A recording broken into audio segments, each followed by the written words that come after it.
Hello everyone. आज हम Agra university के बीएड सेकेंड ईयर के फर्स्ट पेपर ज्ञान एवं पाठ्यक्रम यानी कि नॉलेज एंड करिकुलम के एक महत्वपूर्ण प्रश्न पर चर्चा करेंगे। प्रश्न है हमारा, पाठ्य सहगामी क्रियाओं से आप क्या समझते हैं एवं आप उनको संगठन यानी कि संगठित कैसे करेंगे, और पाठ्य सहगामी क्रियाओं की प्राचीन और आधुनिक अवधारणा को स्पष्ट करते हुए क्रियाओं के स्वरूप एवं महत्व का वर्णन कीजिए। अथवा पाठ्य सहगामी क्रियाओं के मूल्यांकन में आप किन किन बातों को ध्यान में रखेंगे। आज इस प्रश्न के बाद इस वीडियो में पाठ्य सहगामी क्रियाओं से रिलेटेड जितने भी टॉपिक है वो उनको कवर कर लिया जाएगा।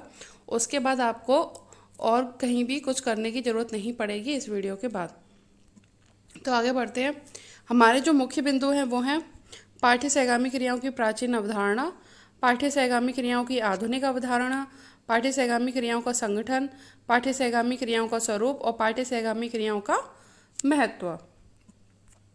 तो जो हमारी फर्स्ट हेडिंग है वो है पाठ्य सहगामी क्रियाओं की प्राचीन अवधारणा यानी कि एंशिएंट कॉन्सेप्ट ऑफ को करिकुलर एक्टिविटीज़।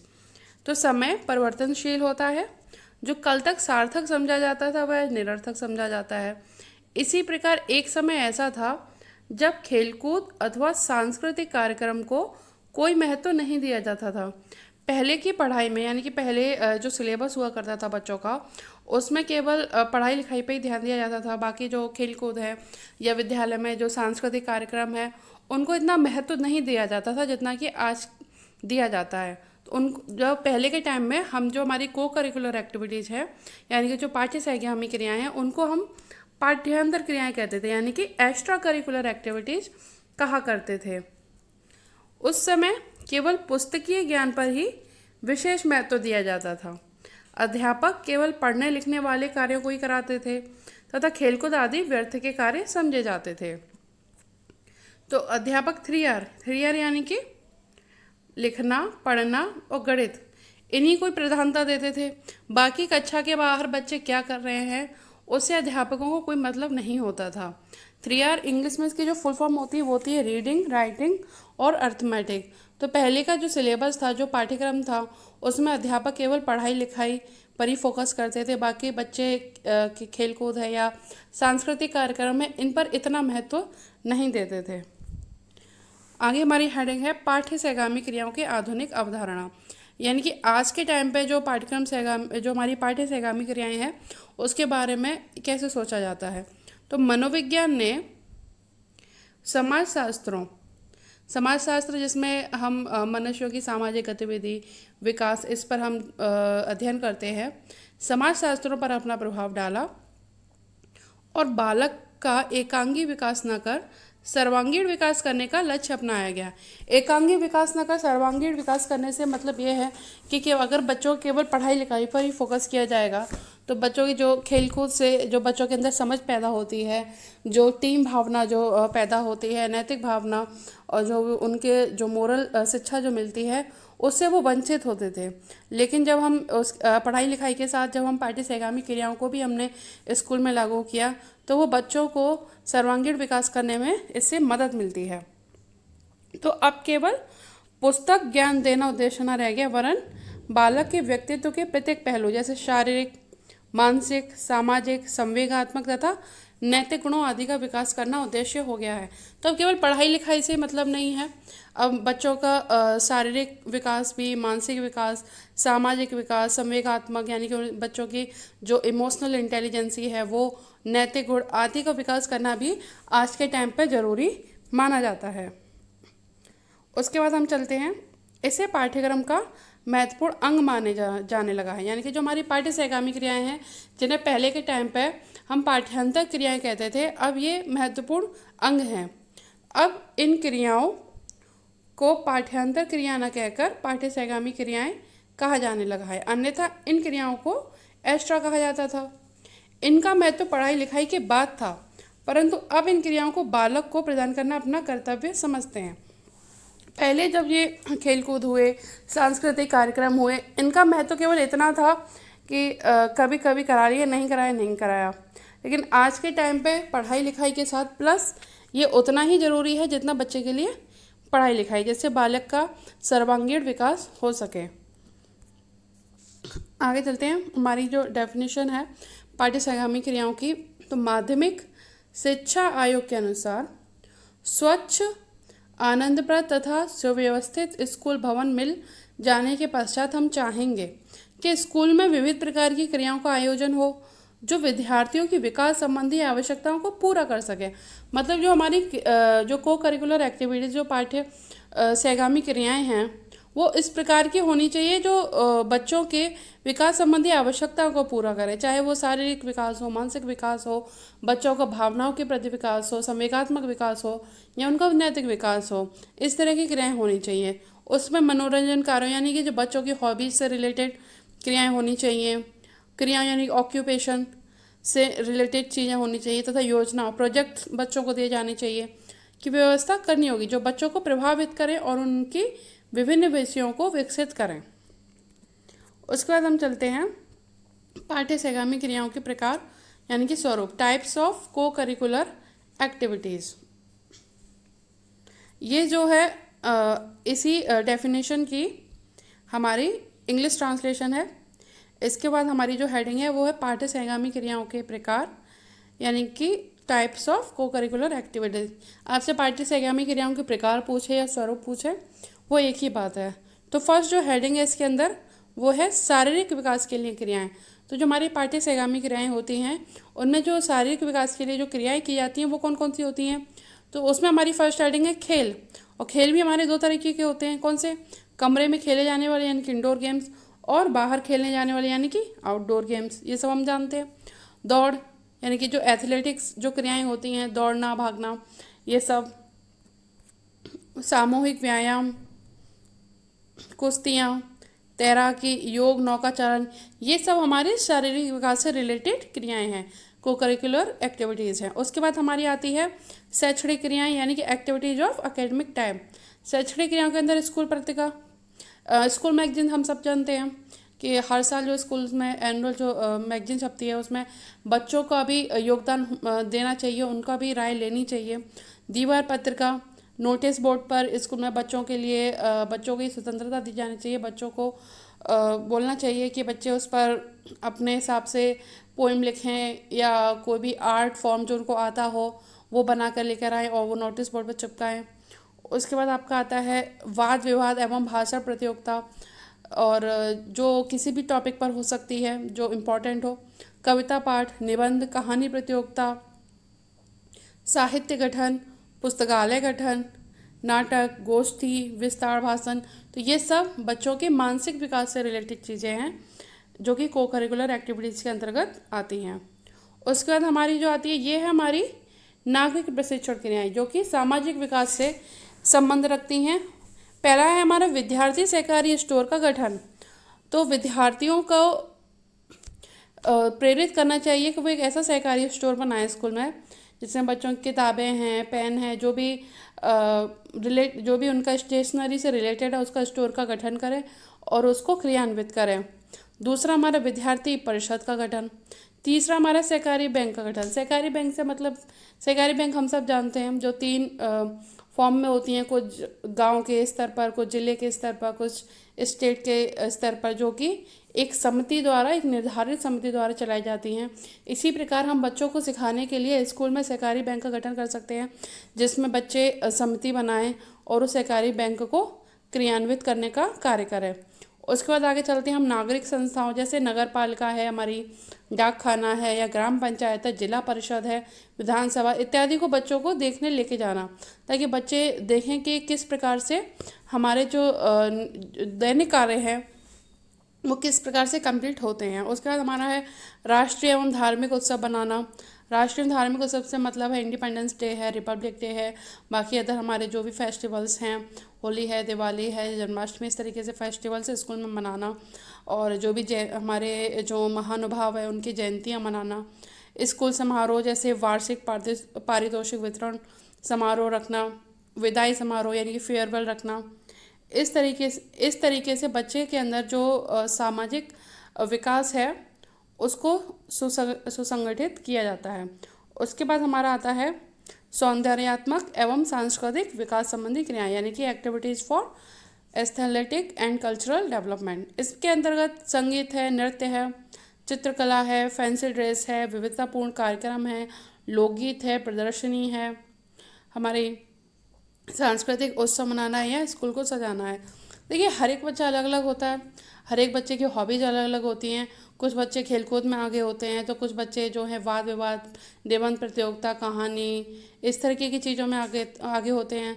तो जो कुछ बच्चे होते हैं वो संगीत है, नृत्य है या चित्रकला है, इस तरीके की चीज़ों में आगे होते हैं। तो बच्चे की हॉबीज़ के हिसाब से ऐसी क्रियाएं करना जैसे कि बच्चे को पढ़ाई लिखाई के साथ साथ अपनी अदर एक्टिविटीज़ करने का भी मौका मिले और उनको अपना सर्वांगीण विकास करने का मौका मिले। यही हमारे को करिकुलर एक्टिविटीज़ का हमारा जो सिद्धांत है। उसके बाद हम चलते हैं अवकाश काल की क्रियाएं, यानी कि जब बच्चों की छुट्टी के टाइम पर हम बच्चे क्या कर सकते हैं। टिकट एकत्रित करना, जो हमारी विभिन्न प्रकार की टिकटें होती हैं, चाहे वो पुरानी टिकटें हों या नई टिकटें हों। सिक्के एकत्रित करना, सिक्के मतलब जो प्राचीन टाइम में जो बच्चों के पास या घरों में हों या कहीं से भी उनको सिक्के मिल जाए उनको कलेक्शन करना। पत्थर एकत्रित करना, जो विभिन्न प्रकार के जो पत्थर होते हैं, जो कई अग्निशील, अवसादी शैल जो हम पढ़ते हैं, तो पत्थरों के टाइप भी अलग अलग होते हैं, उनको एकत्रित करना, उनके बारे में जानकारी एकत्रित करना। फोटोग्राफी करना, एल्बम बनाना, पत्ते चित्र आदि एकत्रित करना। तो ये सब बच्चे छुट्टी के टाइम पे कर सकते हैं। उसके बाद हम चलते हैं हमारी शिल्प संबंधी क्रिया यानी कि क्राफ्ट एक्टिविटीज़। इसके अंतर्गत जो है वो हमारा आता है बनाना और काटना, यानी कि हमारा जो सूत काटना, सिलाई कढ़ाई, मिट्टी के खिलौने बनाना, साबुन बनाना, टोकरी बनाना, चमड़े का काम, कार्डबोर्ड का काम, जिल्द बांधना मतलब कॉपी किताबों की कवर चढ़ाना। तो ये सब हमारे किस में आते हैं, ये सब हमारे क्राफ्ट एक्टिविटीज़ के अंतर्गत आते हैं। उसके बाद हमारी आती हैं कम्युनिटी एक्टिविटीज़ यानी कि सामुदायिक क्रियाएं। इसके अंतर्गत क्या है, समूह में प्रार्थना करना जो कि स्कूल में होती हैं, scouting, girl guide, red cross, NSS, ग्राम सर्वेक्षण करना, बच्चों को गांव में लेके जाना और वहाँ पर सर्वेक्षण करवाना, विशिष्ट अवसरों जैसे मेले आदि पर समाज सेवा इत्यादि करना। तो ये सब हमारी क्या है, ये सब हमारी सामुदायिक क्रियाएं हैं जो स्कूल के द्वारा बच्चों को सिखानी चाहिए और उनसे करानी चाहिए। उसके बाद हमारा आता है भ्रमण संबंधी क्रियाएं, यानी कि पिकनिक है हमारा, यात्राएं, ऐतिहासिक स्थानों की बच्चों को यात्रा करानी चाहिए, उनके बारे में बच्चों को बताना चाहिए। चिड़ियाघर है, संग्रहालय है या प्रदर्शनी वगैरह बच्चों को दिखाने के लिए लेकर जाना। ये सब भी हमारी सब पाठ्य सहगामी क्रियाओं के अंतर्गत आता है। उसके बाद हमारा आता है पाठ्य सहगामी क्रियाओं का महत्व कि importance of advantage of curricular activities.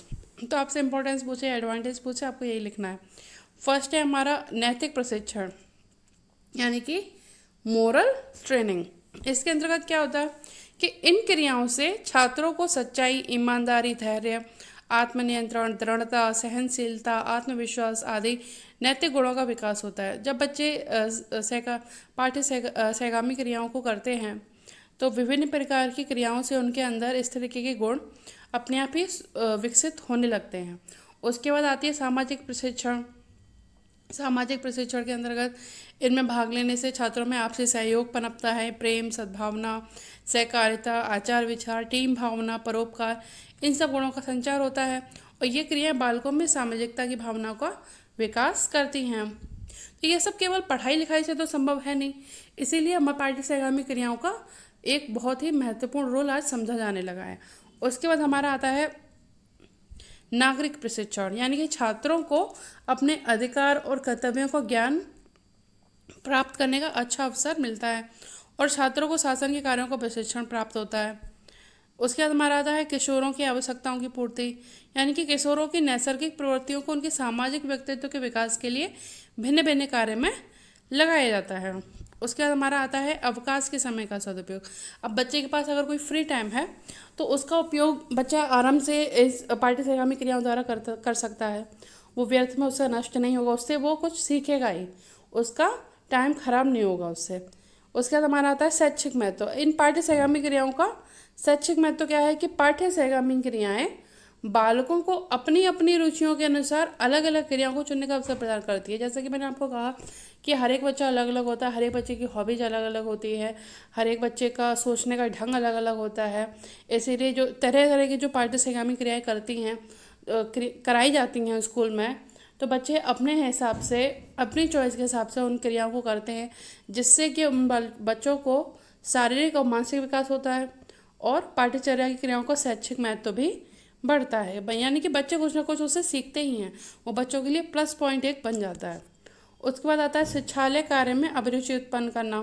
तो एस के कोचर इनके अनुसार पाठ्यक्रमोत्तर क्रियाएं, जो कि पाठ्यक्रम क्रियाएं हैं, विद्यालय की दृष्टि से भी बहुत लाभपूर्ण प्रयोजन पूरा करती हैं। वे विद्यालय भवन के विकास में सहायक होती हैं।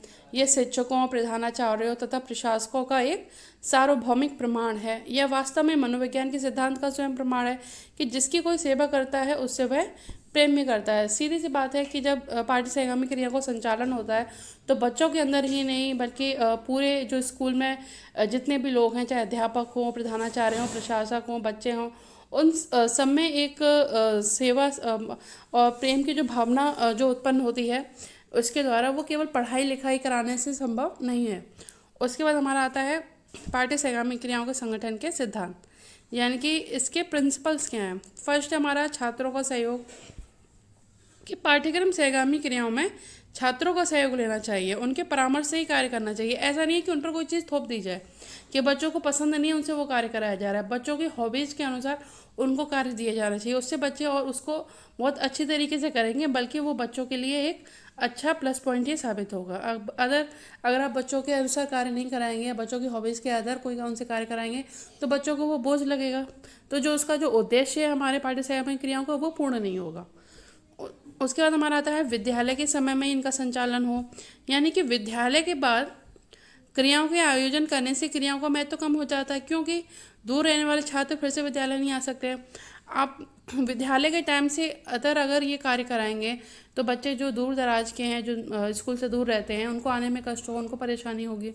तो ज़रूरी है कि इन क्रियाओं के लिए जो हमारे जो विद्यालय के जो अंतराल में जो टाइम मिलता है उसी का ही सदुपयोग हो, अन्यथा बच्चों को अलग से बुलाने से। उसके बाद हमारा आता है शिक्षकों का पथ प्रदर्शन, कि अध्यापक को छात्रों की समस्याओं को केवल हल करने में अपना योगदान देना चाहिए।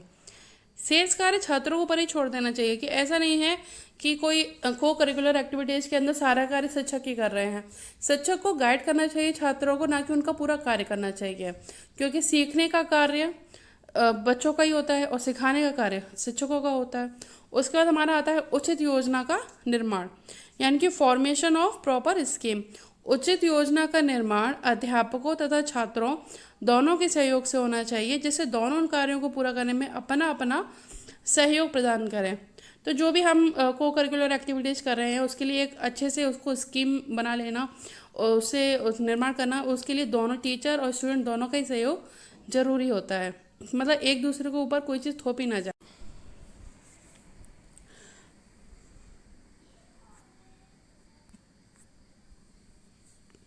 तो उसके बाद हमारा आता है शनै शनै क्रियान्वित करना, यानी कि पाठ्यक्रम क्रियाओं को एक साथ लागू नहीं करना चाहिए, बल्कि उसको आराम से लागू करना चाहिए, क्योंकि अगर एक साथ लागू कर देंगे तो फिर आपका कोई भी काम पूरा नहीं हो पाएगा। ऐसा नहीं करना चाहिए कि आज ही आपने दौड़ रख दी, आज ही आपने भाषण प्रतियोगिता रख दी, तो इस प्रकार से आपका कोई भी कार्य आपका पूरा नहीं हो पाएगा। पाठ्यक्रम क्रियाओं का मेन उद्देश्य है बच्चों को सिखाना, ना कि बच्चों पर बोझ लादना। तो इसीलिए जो ये क्रियाएं हैं उनको एक तरीके से ही लागू करना चाहिए। उसके बाद आता है छात्रों को रुचि के अनुसार चयन करने की स्वतंत्रता देना, यानी कि freedom to select on the basis of students interest, यानी कि छात्रों को पाठ्यक्रम क्रियाओं को अपनी रुचि के अनुसार चुनने की स्वतंत्रता होनी चाहिए, कि कार्य छात्रों की इच्छा के अनुसार होगा तभी सफलता मिलेगी। यानी कि ऐसा नहीं है कि आपने बच्चों को ऐसा कार्य दे दिया जो बच्चा करने में इंटरेस्टेड ही नहीं है, तो उससे ना तो बच्चा इंटरेस्टेड है, ना ही वो उस कार्य को वो अच्छी तरीके से करेगा, ना ही उस कार्य से वो कुछ सीखेगा। तो इससे अच्छा ये है कि जो बच्चों की जो इच्छा है, वो जो कार्य करना चाहता है, आप वही कार्य उसको सौंपें, जिससे वो पूरी लगन के साथ उस कार्य को करे और उससे कुछ सीखे। उसके बाद हमारा आता है उचित निरीक्षण, यानी कि प्रॉपर वे ऑफ इंस्पेक्शन, कि प्रधानाध्यापक का यह कर्तव्य है कि वह संबंधित अध्यापकों की सहायता से उन क्रियाओं का निरीक्षण अवश्य करता रहे, उनमें दोष होने पर उसे दूर करने का आदेश दे। छात्र संघ यानी कि स्टूडेंट काउंसिल के दोषों का निरीक्षण करें। तो जो छात्र सहगामी क्रियाएं हैं, इसके लिए जो स्टूडेंट काउंसिल जो बनाई जाती है स्कूल में, उसका निरीक्षण करे प्रधानाध्यापक। उसके साथ साथ प्लस जो क्रियाएं जो कराई जा रही हैं उसमें उनमें तो कोई दोष नहीं है, वो ठीक तरीके से लागू हो रही हैं नहीं हो रही हैं, उन सबका इंस्पेक्शन करना ये स्कूल के प्रधानाध्यापक का कार्य होता है। उसके बाद हमारा आता है उचित चुनाव यानी कि प्रॉपर सिलेक्शन, यानी कि क्रियाएं विस्तृत तथा व्यापक हों।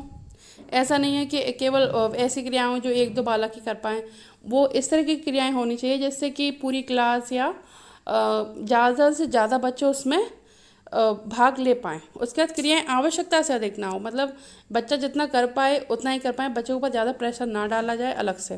क्रियाएं साधन मात्र ही रहें, साध्य ना हो। उसके बाद क्रियाएं खर्चीली भी ना हो। शैक्षिक महत्व वाली क्रियाएं चुनी जाए जिनका बच्चों को सीखने से कुछ बच्चे को मिले, ये नहीं कि कुछ भी आप करा रहे हो जिससे बच्चे को कोई मतलब ही नहीं है। उसके बाद क्रियाओं को चुनते समय स्थानीय आवश्यकताओं का ध्यान रखा जाए। नगर तथा ग्रामीण कार्यों में भेद होना चाहिए। मतलब अगर कोई स्कूल नगर में है तो उसी तरीके से उन क्रियाओं को कराना चाहिए, और कोई स्कूल ग्रामीण में है, ग्रामीण क्षेत्र में है, तो जो हमारी को करिकुलर एक्टिविटीज़ है उस क्षेत्र को ध्यान में रखकर होनी चाहिए। उसके बाद हमारी आती हैं कि क्रियाएं प्रधानाध्यापक द्वारा स्वीकृत हो। उसके बाद क्रियाएं सर्वांगीण विकास करने वाली होनी चाहिए। उसके बाद हमारा आता है शारीरिक, बौद्धिक तथा नैतिक विकास हो। तो जो जो भी हमारी पाठ्य सहगामी क्रियाएं हैं, इनके द्वारा छात्रों के इन तीनों गुणों का विकास ना किया जाए तो भी क्रियाएं केवल खेलकूद और मनोरंजन ही रह जाएंगी। अतः क्रियाओं के विकास का मुख्य ध्यान देना चाहिए। तो जो आज के टाइम पे जो को करिकुलर एक्टिविटीज़ जो इंक्लूड की गई हैं बच्चों के सिलेबस में, उनका जो मेन उद्देश्य वो यही है कि बच्चे केवल पढ़ाई लिखाई तक सीमित ना रहें, बल्कि उनका शारीरिक, बौद्धिक और नैतिक विकास हो। तो अगर इन चीज़ों को हम ध्यान में रखकर नहीं कराएंगे क्रियाएं, तो वो उनके लिए, बच्चों के लिए केवल वो खेलकूद और मनोरंजन का ही साधन रह जाएंगे। उसके बाद हमारा आता है समाज सेवा प्रशिक्षण यानी कि ट्रेनिंग ऑफ सोशल सर्विस। तो स्कूलों में जो पाठ्य सहगामी क्रियाओं का चयन किया जाए, उनमें छात्रों को समाज सेवा की भावना को विकसित करने का प्रशिक्षण भी मिल जाना चाहिए। यानी कि उत्तर प्रदेश सरकार ने हाल ही में ये आदेश दिया कि छात्रों में कुछ ना कुछ समाज सेवा का कार्य अवश्य कराया जाए, तभी उनकी शिक्षा तथा योग्यता समझी जाए, अन्यथा नहीं। स्कूल में कई तरह के संगठन कार्य करते हैं, एनसीसी है, एनएसएस है, गर्ल गाइड है, स्काउटिंग है। तो इस तरीके के जो संगठन है उनका कार्य यही होता है कि बच्चों को समाज सेवा सिखाई जाए। और जो आज ही अभी हाल फिलहाल में सरकार ने ये भी बोला है कि बच्चों से कोई ना कोई जो समाज सेवा कार्य कराया जाए, जैसे कि बच्चों का सामाजिक विकास और उनकी शिक्षा और योग्यता उसी प्रकार तभी पूरी समझी जाएगी, अन्यथा उनकी जो शिक्षा दीक्षा जो है वो पूरी समझी नहीं जाएगी। तो आज के लिए बस इतना ही। आगे मैं आपके लिए सेकंड पेपर जो हमारा अधिगम और आकलन वाला है उसके लिए, उसका एक इम्पॉर्टेंट जो प्रश्न है उसको लेकर मैं आऊँगी। धन्यवाद।